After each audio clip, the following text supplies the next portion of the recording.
하나님의 창조의 모습에 보면 유독 자연물을 만드시면서 하나님의 형상으로 지으셨다라는 표현이 없어요. 그런데 오늘 26절, 27절 이 내용을 읽어 내려가면 사람을 만드시자라고 하면서 가장 특징적인 것이 하나 들어가 있어요. 그게 뭐냐 하면 바로 하나님의 형상, 그죠? 하나님의 형상, 그 이미지 오브 갓이잖아요. 하나님의 형상. 그러면 우리 하나님이 우리 최 장로님처럼 그렇게 생기셨을까?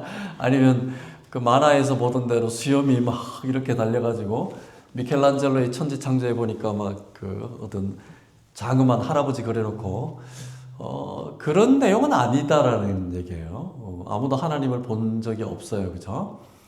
예, 그래서 하나님께서는 누구를 보내셨어요? 예, 예수님을 보내셨잖아요. 그러니까 예수님의 모습을 보면 하나님이라는 것을 우리가 알 수 있게끔 해주셨어요. 그런데 예수님이 그러면 하나님이처럼 생겼나? 또 그런 내용은 아닙니다. 분명히 성경에서는 이렇게 고린도후서 4장 4절에 보니까 그리스도의 영광의 복음의 광채가 비치지 못하게 함이 그리스도는 하나님의 형상이라. 그리스도가 하나님의 형상이래요. 그리스도 하나님 예수님이 키가 얼마고 몸무게가 얼마고 이런 내용은 아니라는 얘기죠. 골로새서 1장 15절에 보니까 그는 보이지 아니하는 하나님의 형상이시오. 이 형상이라고 할 때 외형을 가지고 얘기하지는 않는단 말이에요, 바울이. 그죠? 히브리서 1장 3절에 보니까 하나님의 영광의 광채시오. 와, 외형을 두고 얘기하지 않는다라는 것을 알 수 있게 해주시는 말씀이에요. 예배에서 하나님을 경험하는 삶, 오늘 창세기 1장에서 주시는 하나님 뭐냐? 바로 왜 창조하시고 창조의 섭리를 통해서 예배에서 하나님이 원하시는 것이 뭘까라는 그 내용을 오늘 우리가 알기를 원합니다. 창세기 1장은 뭐예요? 하나님의 설계도이고 하나님의 창조의 실행이고 또 창조하시고 나서 하나님이 사람에게 명령을 주셨다라는 그 창조의 청사진이 싹 들어가 있는 거예요. 1장, 2장에 보면. 그 첫 번째에는 보면요. 예배를 통해서요. 창세기 1장에서 우리에게 전해주시는 말씀 뭐냐. 예배를 통해서 하나님을 발견하는 거예요. 하나님의 형상이라고 할 때. 하나님을 발견하고 또 나를 발견하는 겁니다.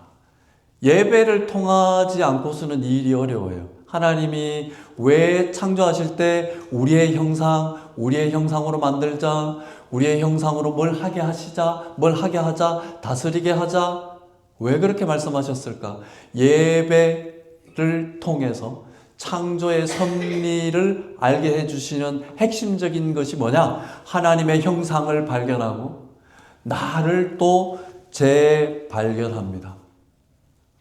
하나님을 찾는다라는 것은 나를 찾게 마련이에요. 하나님을 버리게 되면요, 나도 버리게 됩니다. 하나님 트랙 안에 없으면 내 인생의 트랙도 아무렇게나 굴러갈 수밖에 없어요. 왜냐하면 비본질적인 것을 찾기 때문에 그렇습니다. 26절, 28절 보면요, 반복하는 것 같잖아요. 26절에 보면 하나님께서 설계도의 목적을 가지고 있는 거예요. 28절은요, 창조 후에 하나님께서 그러면 창조하고 나서 뭐 할 건데? 창조하고 나서 땅의 정복을 얘기를 하는 거예요. 그래서 사명을 주신다라는 거예요. 관리 책임감을 가지고 관리자의 모드로 우리에게 그렇게 역사하고 계시고 지금도 우리에게 역사하고 계신다라는 거예요. 그러니까 하나님께서 우리를 로봇으로 만들지 않으셨어요. 은혜를 주셨으면 은혜에 합당한 책임감을 가지고 우리의 삶을 살아나가는 것이 창조의 본래의 모습이에요. 쉬지 않는 하나님이시잖아요. 근데 그럼에도 우리는 쉬게끔 해주셨잖아요. 안식을 주셨잖아요. 안식이 하나님 겁니까? 예수님이 그러시잖아요. 안식은 사람을 위해서 만드신 거라 그러잖아요. 안식도 하나님이 만드셨어요. 그러면 그 안식은 뭐예요? 나이트클럽 가고 골프 치고 낚시하러 가는 것이 안식입니까? 그렇게 생각하는 사람들이 있더라고요. 내가 그리스도를 본받는 것 같이 너희도 누구를 본받아래요? 나를 본받아라 그래요. 야, 도발적이에요. 이거 보고 내가 사도 바울 이거 이단 아니야? 이런 생각을 가진 적도 있었어요. 청년 때. 얼마나 도전되는 말씀이에요. 너희도 나를 본받아라. 나를 찾는다라는 것은요, 예배 가운데 창조의 섭리에서 하나님을 찾고 나를 발견하는 것은요, 믿음의 승계로 이어집니다. 내가 자녀들한테 자신있게 나를 본받으라 라고 할 수 있는 내 자신을 찾고 있습니까? 그렇잖아요. 내가 이런 말 할 수 있어야 돼요. 나를 본받으라. 왜? 이 말씀을 예수님이 하신 것이 아니라요, 사도 바울이 했어요. 우리 후손들한테, 우리 이웃에게, 내 배우자에게 나 좀 한번 본받아봐 라고 할 수 있는 그 자신이 있냐 이 말이에요. 나를 발견한다라는 거 내가 스스로 내 자랑을 하고 내 오만함을 얘기하는 게 아니에요. 내가 그리스도를 본받는 것 같이 여기에는 우리는 완전하지 않죠? 뭐가 들어가요? 그러면 우리의 노력이 들어가는 거예요. 우리의 의지가 들어가는 거예요. 행위를 얘기하는 거 아닙니다. 구원을 얘기하는 거 아니에요. 구원은요, 우리가 백방 노력해도 될 일이 아니에요. 그렇지만 우리에게 구원을 주신 하나님의 은혜를 기억한다면 우리는 예수 그리스도의 형상 안에서 그를 쫓아가는, 나를 본받아라고 할 수 있는 그 도전감이 있어야 된단 말이에요. 두 번째는요, 바로 부족함과 채움의 원리입니다. 창조에서 하나님께서는요, 27절 보니까 아담만 만드신 것은 물론 이 2장에 나오긴 해요. 근데 보면 남자와 여자를 만드셨어요. 남자와 여자를 만드셨다. 하나님은요, 남자와 여자의 모습을 다 갖고 있어요. 그런데 사람에게 있어서는 남자는 남자의 모습으로, 여자는 여자의 모습으로 있는 게 정상이죠. 진정으로 사랑해야지 가정이고, 그리고 그 사랑을 통해서 자녀들이 또 생성이 되잖아요. 그죠? 하나님은 남녀를 만드시고, 그리고 그 사랑을 알게 해주시고, 그 사랑 가운데 부족함을 채우게 하셨어요. 예배 가운데 하나님의 사랑이 번져나가야 되는 이유가 바로 창조의 모습입니다. 그리고 창세기 2장 22절에 보면요, 외우시면 창세기 2:2에 보면요, 여호와 하나님이 아담에게 취하신 그 갈빗대로 여자를 만드시고 그를 아담에게로 이끌어 오시니, 그죠? 이끌어 오셨대요, 하나님이. 아담을 잠들게 하고 갈비를 쫙 뽑아서 거기에 대신 살로 채우고 여자를 만드시고 나서 아담에게로 이끌어 오셨다. 우리는 다 부족해요. 완전한 사람 하나도 없어요. 오직 하나님만 완전하신 존재시죠. 예배에 오셔가지고 우리의 부족함을 알아야 된다 이 말입니다. 그죠? 내가 부족한 걸 모르면요, 예배 드릴 수가 없어요. 내가 나를 믿죠. 그죠? 그죠? 예수 그리스도. 근데 정작 예배를 통해서 하나님을 경험하고 예수를 만났느냐라는 것은 별개의 문제입니다. 전혀 다른 문제.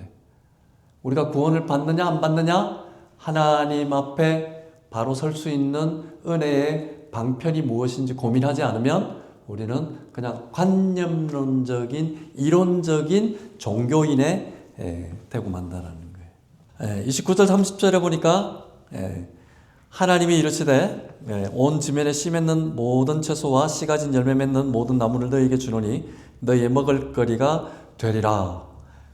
누가 예배하시는 거예요? 하나님 예배하시는 겁니다. 보세요. 또 땅의 모든 짐승과 30절 하늘의 모든 새와 생명이 있어 땅에 기는 모든 것에게는 내가 모든 푸른 풀을 먹을 거리로 주노라 하시니 그대로 되니라. 와, 사람 만들어 놓고 너 경작해가지고 너 짐승 먹이고 너 사자만 먹이고 너는 기린만 먹이고 너는 땅에다가 비료도 주고 이러지 않으셨단 말이에요. 그죠? 원래 그렇게 사람을 창조하지 않으셨어요. 하나님이 다 예배하시고 공급하신다 이 말이에요. 예배 창조의 모습에서 예배 가운데 여기에서 하나님의 섭리, 하나님의 임재를 안다면 여기에서 내가 하나님의 주신 은혜를 충분히 공급받고 갈 수 있겠죠? 아멘입니까? 저는 내내 내가 설교 준비하면서 빼놓지 않고 기도하는 모습이 있습니다. 하나님, 부족한 저를 이렇게 세우시고 우리 성도님들 오셔서 일주일 동안 영의 양식을 먹고 그렇게 또 한 주를 또 버텨야 되는데 하나님, 제게 능력이 없으나 하나님께서 능력이 있사오니 여기서 저를 통해서 여기 나가는 말씀이 일주일 동안 먹고 살 만큼 하나님의 능력을 공급하시옵소서 이렇게 기도하고 있습니다. 네. 하나님께서는요, 하나님을 인정함과 동시에 창조의 모습에서 이렇게 다 예배해 놓으세요. 와, 그러면 목사님 사자도 풀 뜯어 먹어야죠. 아니 이렇게 풀은 풀을 먹을거리로 주노라 했는데 말이에요. 사자가 그냥 다 잡아먹고 호랑이도 다 잡아먹고, 이게 어쩌된 일입니까? 왜 그렇게 됐어요? 아담과 하와 할배 할아버지가 하나님 말씀을 안 들었으니까 전부 다 뒤틀렸어요. 죄로 인해서 아담 하와가 에덴 동산에서 킥아웃 됐잖아. 다 뒤틀어졌어요. 천지 만물이 뒤틀어졌어요. 예배는 하나님께서 이 모습을 회복시킨다 그랬잖아요. 질서를 바로잡아준다 그랬잖아요. 이 말씀이 바로 이사야서 11장 6절에 보면 그 말씀이 나와요. 그때에 이리가 어린 양과 함께 살며 표범이 어린 염소와 함께 누우며 송아지와 어린 사자와 살찐 짐승이 함께 있어 어린 양, 어린 아이에게 끌리며. 와, 이사야가 이제 마지막 때의 회복을 두고 얘기하는 거거든요. 이리가 양과 함께 있대요. 사자가 어린아이와 함께 있대요. 뱀의 손을 집어넣어도 괜찮대요. 이게 회복이거든요. 그죠? 뭐예요? 계시록과 창세기는 붙어 있어요. 사실은 뒤로 붙어 있는 게 아니라 사실은 계시록과 창세기는 하나예요. 하나님이 회복시키는 것이 뭐예요? 질서의 회복이거든요. 예배를 드리지 않으면 하나님을 알 수가 없잖아요. 우리 인생에 부서진 것들이 예배를 통해서 회복이 된다 이 말이에요. 아멘이에요? 그렇잖아요. 예배를 통해서 내 마음에 부서진 것들을 하나님을 통해서 다시 이어지고 회복되고 질서가 다시 온전해지는 그 모습이 예배의 모습이라고요. 예배를 통해서 하나님의 말씀이 있기 때문에 그렇습니다. 근데 이것이 안 되면 더 부서져서 가잖아요. 그죠? 교회 갔다가 더 난리가 나고 교회 갔다가 다 부서지는 모습. 그것이 바로 하나님의 출애굽 바깥에 있습니다. 오늘 창세기 1장을 통해서 하나님이 이 창조의 모습에서 예배에서 하나님을 경험하는 삶이 무엇인지 우리에게 알려주는 모습이 창세기 1판부터 탁 DNA로 새겨져 있다 이 말입니다. 우리가 함께 이 시간 하나님 왜 나를 부르시고 창조하시고 왜 나를 여기까지 불러주셨을까? 왜 예배드리게 하셨을까? 이 의도는 분명합니다. 우리 삶을 하나님께서 다시 세워주시고 인도해 주시는 것입니다. 우리 함께 이 시간 기도하겠습니다. 기도합니다.